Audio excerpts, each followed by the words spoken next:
Hello, मैं doctor Madhu Chaudhary, Chaudhary hospital Karnal से। आज हमारा टॉपिक है ओवेरियन सिस्ट, यानी कि अंडाशय की गांठें। ओवरीज फीमेल जेनिटल ट्रैक्ट का एक बहुत इंपॉर्टेंट ऑर्गन। बॉडी में दो ओवरीज होती है, one on each side of uterus. ये आकार में आमंड्स या बादाम के जैसी होती है। इनका कलर पर्ली वाइट होता है और इनकी सरफेस इरेगुलर और थोड़ी सी स्कार्ड होती है। इसका size approximately 3.5 to 4 centimetre length में और 2.5 अराउंड विड्थ में और 2 सेंटीमीटर अराउंड थिकनेस में होता है। ओवरीज जो होती है वो पेल्विस में लिगामेंट की सहायता से यूट्रस के दोनों साइड पे सस्पेंडेड होती है। ओवरीज बहुत इंपॉर्टेंट ऑर्गन है किसी भी फीमेल के लिए। इसके दो फंक्शन होते हैं। सबसे पहला, ओवरीज में एग क्रिएट होते हैं, ओवरीज में ही एग बढ़ते हैं और वहां से वो रिलीज होते हैं।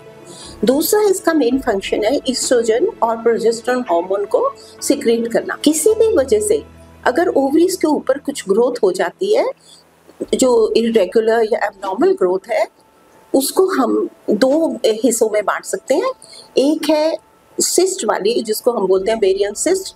सिस्ट होती है जो फ्लूइड फिल्ड सैक्स होते हैं। दूसरी होती है जो वो सॉलिड होती है। इस वक्त हम जो बात करेंगे वो हम ओवेरियन सिस्ट की बात करेंगे।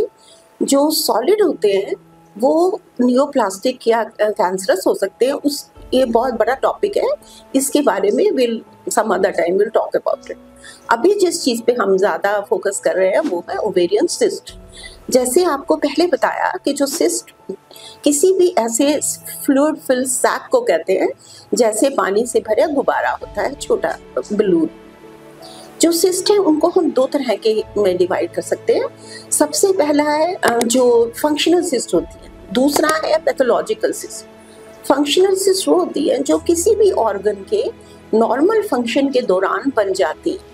इनके लिए ज़्यादा किसी टेंशन की या ज़रूरत नहीं होती, क्योंकि ये खुद ब खुद कोलैप्स कर जाती हैं और ज़्यादा मेडिकेशन की ज़रूरत नहीं होती। एग्जाम्पल के लिए, जैसे मेंस्ट्रुअल साइकिल के शुरू में किसी भी ओवरी के अंदर बहुत सारे फॉलिकल्स बनते हैं जिसमें मल्टीपल एग्स डेवलप होते हैं, पर 14th डे के आसपास सिर्फ एक ही फॉलिकल होता है जो मैच्योर हो जाता है और वहीं से ही जो एग है वो रिलीज होता है।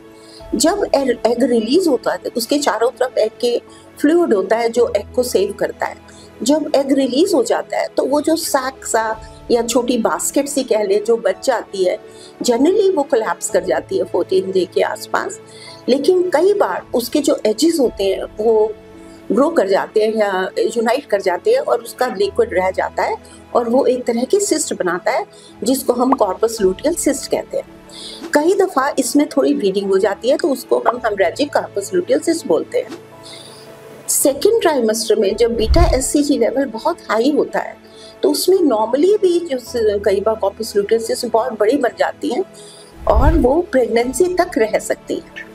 दूसरी सिस्ट होती हैं जिनको हम बोलते हैं पैथोलॉजिकल सिस्ट, मतलब वो एबनॉर्मल सिस्ट है। ये ओवरीज की ग्रोथ होती हैं। अगर ये सरफेस पे होती हैं, जो इंटरनल जर्मिनल लेयर होती है, उस पर भी सिस्ट डेवलप हो सकती है। जो आउटवर्ड उससे होती है उसको हम सिस्ट एडिनोमास बोलते हैं।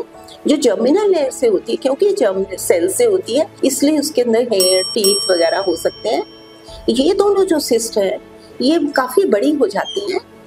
जनरली इनमें कोई टेंशन वाली बात नहीं होती, पर क्योंकि इनका साइज अगर 6 या 10 सेंटीमीटर से बड़ा हो जाता है तो ये अपनी जगह छोड़ देती हैं और एक्सेसिव उसकी वजह से ये या तो रप्चर कर जाती हैं क्योंकि ये कोलैप्स नहीं करती, और दूसरी उसमें आ जाती हैं जो डर्मोइड सिस्ट है। क्योंकि इनका साइज बढ़ जाता है तो ये इनमें टॉर्शन आ जाता है जिससे उसकी ब्लड सप्लाई कम हो जाती है और पेशेंट को एक्यूट पेन हो जाती है।